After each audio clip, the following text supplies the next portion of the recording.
Ai, eu também. Também não tô pensando. Ai, morri de dor na coluna. Não aguento mais ficar em pé aqui. Sabe o que eu tava pensando, Edna? Você tem ideia do que a gente produz aqui todo dia nessa fábrica? Não sei, parece que é sarrafo, né? Mas você já viu alguma vez? Nós estamos imaginando só.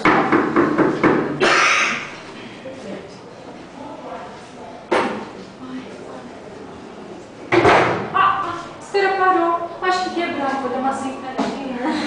Não tô aguentando. Ai, tô tão cansada.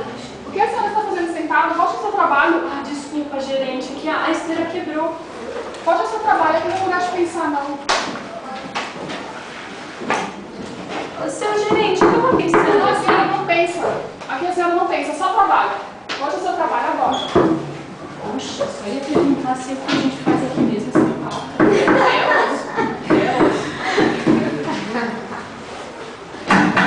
Olha, graças a Deus, o alarme da fábrica.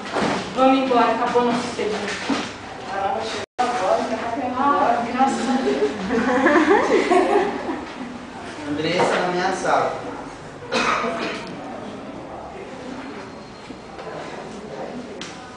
Sim, senhor chefe, ele gostaria? Já fez o balanço do dia? Sim, eu tive foram limpados, senhor. Como assim? Eu falei pra você que tinha que abaixar esse tempo?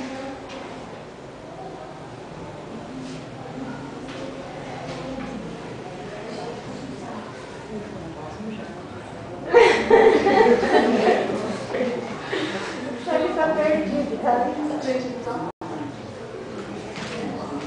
Esse é o relatório do dia, senhor. E qual é a produção rendeu? 1000 pares apenas, senhor. Mas assim a fábrica não vai ter lucro. Então faça o seguinte. Aumente o bônus para $1 e reduza o horário de almoço, até as coisas melhorarem. Pode ser, senhor. Pode ser. Jesus.